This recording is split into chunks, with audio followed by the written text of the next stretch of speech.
Bonjour, je vous présente aujourd'hui l'analyse technique de Genfit et de Vallourec, toutes les deux tradables à partir de la plateforme de CMC Markets. Alors je vous rappelle pour commencer qu'il ne s'agit que d'une analyse technique qui ne tient pas compte des fondamentaux et que seuls les fondamentaux peuvent vous inciter à acheter ou à vendre. L'analyse technique n'est là que pour vous donner les points d'entrée et de sortie optimaux une fois que vous avez pris votre décision. Alors voilà le CFD sur Genfit. Chaque bougie que vous voyez ici correspond à une semaine de cotation avec les plus hauts de la séance, les plus bas de la séance. Et comme on peut s'y attendre, la tendance est baissière sur Genfit et ceci au regard des trois systèmes de tendance qu'on peut utiliser. Tout d'abord au regard de la moyenne mobile à 30 semaines, vous voyez, on est avec une moyenne mobile à 30 semaines qui descend. Les cours sont en dessous, ça veut dire que la tendance est baissière au regard de cet indicateur. Au regard de l'autre indicateur qui est la comparaison des pics et des creux, vous voyez que les pics descendent et que les creux descendent aussi. Ça nous vaut d'être en tendance baissière également au regard de cet indicateur. Et au regard du dernier indicateur aussi, on est en tendance baissière puisque pour l'Ichimoku, le nuage ici est au-dessus des cours et tant que les cours sont en dessous du nuage, eh bien ça signifie que la tendance est baissière. Donc c'est pas de ce côté qu'on retrouvera du réconfort. C'est au niveau des indicateurs techniques qu'il y a des éléments assez intéressants pour commencer. Tout d'abord, vous voyez, le MACD n'est pas en bonne posture. Le MACD est en dessous de son signal, le RSI est au-dessous de 50 et le momentum est en dessous de 0. Donc ça confirme que ce sont les baissiers qui tiennent le marché. Mais il y a des divergences haussières. Regardez.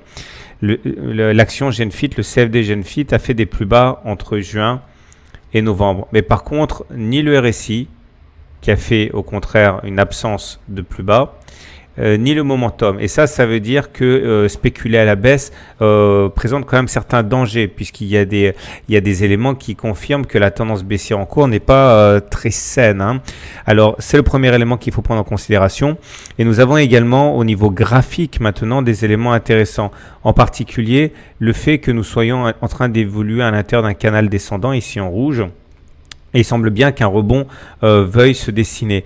Et si ce mouvement de rebond devait être pérenne, eh bien on peut tout à fait envisager d'aller chercher le haut de ce canal aux alentours de 24-25. Ce qui voudrait dire, si on y arrive, que l'on casserait également cette résistance oblique qui effectivement nous fait beaucoup de mal depuis de nombreux mois et ça pourrait être encourageant. Donc, surveiller de près cet élément de rebond ici.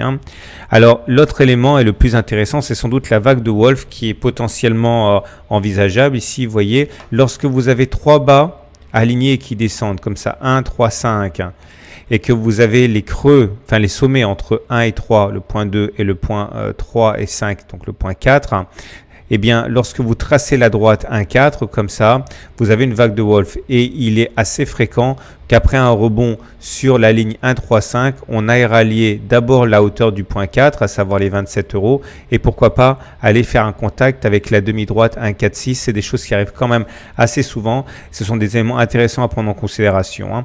Donc, c'est l'élément sans doute le plus favorable. Surveillez de près le rebond en cours qui pourrait effectivement donner des résultats très encourageants. Voilà. Donc tout repose sur les fondamentaux comme d'habitude. Si vous pensez qu'actuellement la valeur de Genfit qui a 19 € à peu près est trop importante, qu'il s'agit de vendre cette action, voire même de spéculer à la baisse, alors soit vous vendez maintenant parce que vous êtes pressé, soit vous attendez que l'on casse les 16,5 parce qu'on risque d'avoir une accélération baissière. Si maintenant vous pensez que Genfit c'est une bonne affaire, que 19 € c'est pas cher payé, alors soit vous achetez tout de suite pour parier sur le rebond, soit éventuellement vous attendez que l'on casse l'oblique descendante bleue ici qui pourrait montrer également un regain de forme de la part des haussiers.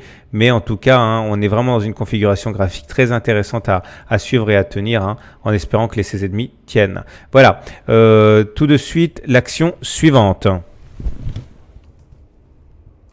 On enchaîne avec AB Science, une autre action qui est assez malmenée depuis quelque temps et qui, bien qu'en tendance baissière, montre des signes encourageants. Tout d'abord, retenez bien qu'il ne s'agit qu'une analyse hebdomadaire. Chaque bougie correspond à une semaine de cotation et vous voyez le lent chemin de croix qui nous a amené depuis les 20 € jusqu'à 10 €, 50% de baisse. Et à cet égard, la tendance évidemment est baissière, pas besoin de faire d'analyse technique, simplement pour confirmation. Vous voyez, on est en dessous de la moyenne mobile à 30 semaines qui descend. Elle est actuellement à 13,6 avec des pics qui descendent, des creux qui descendent. Ça veut dire que la tendance est baissière et c'est confirmé par l'Ishimoku puisque les cours sont clairement en dessous du nuage et quand les cours sont en dessous du nuage, c'est-à-dire que la tendance elle est également baissière.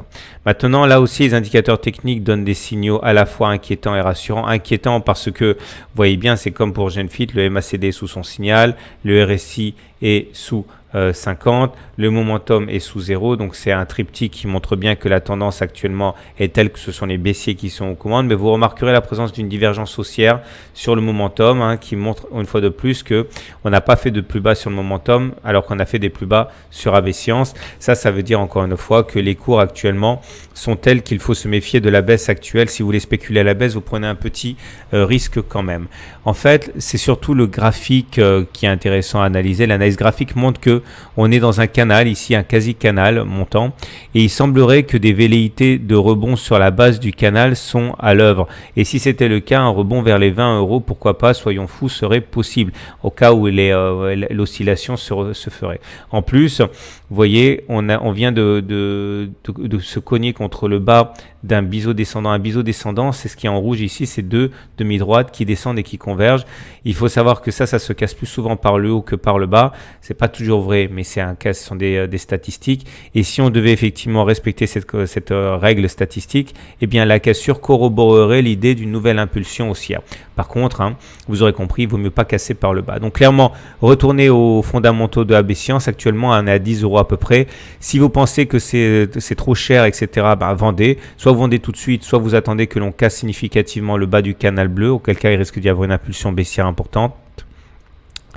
Par contre, si vous pensez que AB Science n'est pas cher et qu'il faut l'acheter au regard de ses fondamentaux, soit vous achetez tout de suite en pariant sur le fait que le rebond sur le bas du canal va se faire, soit vous attendez que l'on casse éventuellement, vous vous renforcez éventuellement en cas de cassure du biseau rouge aux alentours de 11-12 €. Voilà. Je vous renvoie à vos fondamentaux et je vous dis à très bientôt pour une autre analyse technique.